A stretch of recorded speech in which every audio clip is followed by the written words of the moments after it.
We will make corned beef pan de sal today. This is good for breakfast or baon for your kids. Let's get started. For the dough, you need 1 2/3 cup of water, 4 teaspoons of instant dry yeast, 1/3 cup sugar, 1 teaspoon salt, 3 tablespoons of full cream powdered milk, 4 cups all-purpose flour, 1/3 cup of butter. For the coating, you need breadcrumbs. For the filling, you need corned beef. You saute in oil with onions. Heat the oil, then you saute the onions. Then we have corned beef.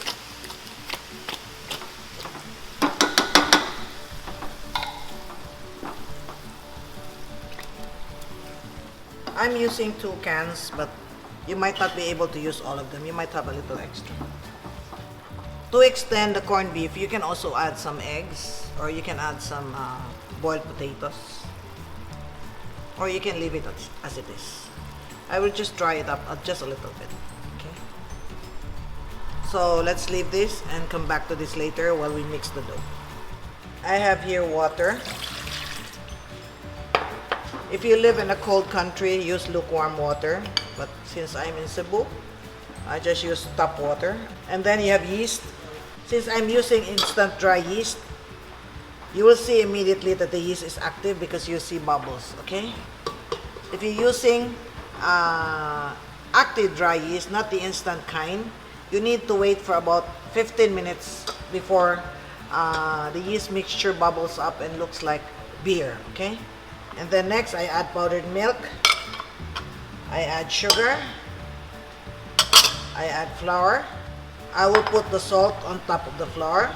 Don't add the salt directly to the yeast because you will slow down the activity of the yeast. Sometimes you kill the yeast. We will add the butter once the dough has been formed.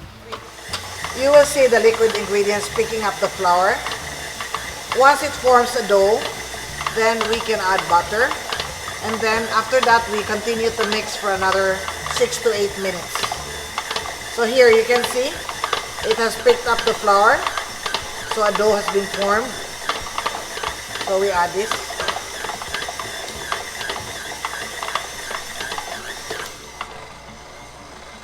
Okay.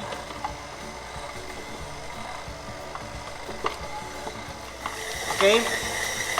8 minutes. Our corned beef, it has dried up a little bit. Then you allow it to cool because you cannot put a hot filling inside the dough. Okay? Alright. You pinch off a small portion. Okay? Stretch it with your hand slowly. See? It should not tear, and you can see the tip of your fingers. Okay? So you know that you have developed the gluten.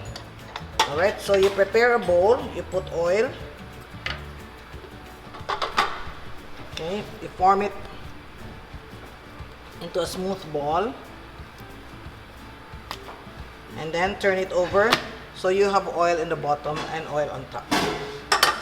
And then you cover this with plastic. If you do not have plastic or you do not want to use plastic, you can use a damp towel or you can cover this with a tray. Whatever, as long as the top is covered, so there is no drop or air, so that it will not form a skin, okay? So, we will let this rise for an hour. We will check this again after 1 hour, okay? It should double in size. Here is our dough, see? It's more than double in size.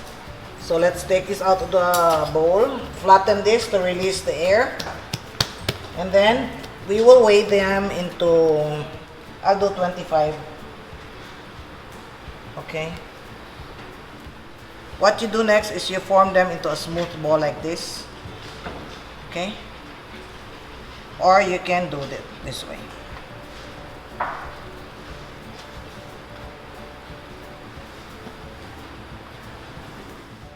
What we do next is you flatten this and you fill with corned beef. Because if there is oil, you can't close it. So it's like this.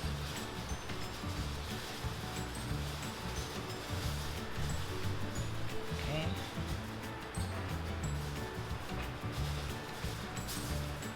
You need only a teaspoon. And then what you do is you roll this in breadcrumbs. Make sure you close it, okay? Roll it in breadcrumbs. Roll in breadcrumbs. And put them in muffin pan, side by side, but the ends should be down, okay, like this. So you put them together like that, okay? Another way also to fill is to use a rolling pin. This one is probably easier for you. And then put the filling.